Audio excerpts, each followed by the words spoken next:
Here we are looking at example 6 from our 3.1, 3.2 set of notes. We're asked to solve by substitution. Now we notice that we have a system of equations here, and there are a couple ways that you could go ahead and proceed with solving this by substitution. Now you could go ahead and solve for example, y in this first equation, and then substitute that into the second one. You could also even solve for x and throw that into the other equation. You could even take the second one, solve for y, throw whatever you end up with into your top equation. But there is a strategy, and the first one that hopefully comes to mind is that anytime you have a variable without a coefficient, that's typically a lot of times the one that you want to go ahead and solve for. And the reason for that is that you end up usually with less fractions involved with a problem.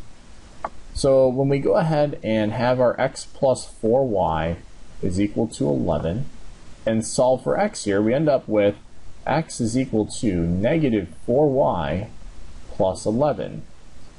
If, on the other hand, you had solved for y, you'd have x plus 4y is equal to 11.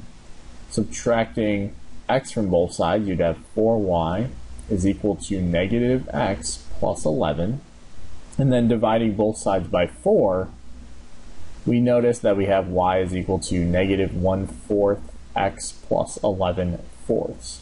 Well, unfortunately, you could do this, but then you're going to be working with a lot of fractions, and that's usually not necessarily the route you want to take.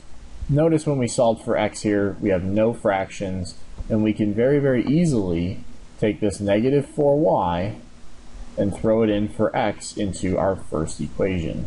Because again, x is equal to this. So when we do that, we have 3 times negative 4y plus 11 plus 5y is equal to 12. Notice there's no x's at all in here anymore. Things are just going to be expressed in terms of y's and numbers. And that's a really good sign, because then we can go ahead and solve for them. Distributing in this 3, we end up then with negative 12y plus 33 plus 5y, and that's equal to 12. Combining our like terms, we have negative 7y plus 33 is equal to 12. Subtracting both sides by 33, we have negative 7y is equal to negative 21. Now dividing both sides by negative 7, y is by himself, and that's equal to now a negative divided by a negative comes out to be a positive. 21 divided by 7 gives us 3. Now notice again, you could have substituted in your y into the first function and had things in terms of fractions, and that would have been really, really ugly, but you could have done that.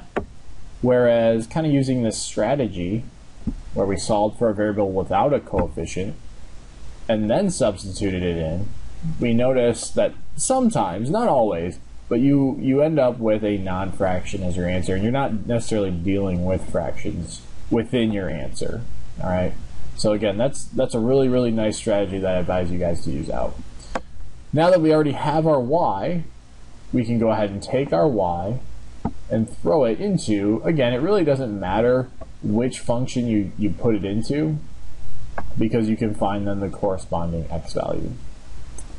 Let's go ahead though and throw it into this one, since x is already going to be solved for when we throw it in there.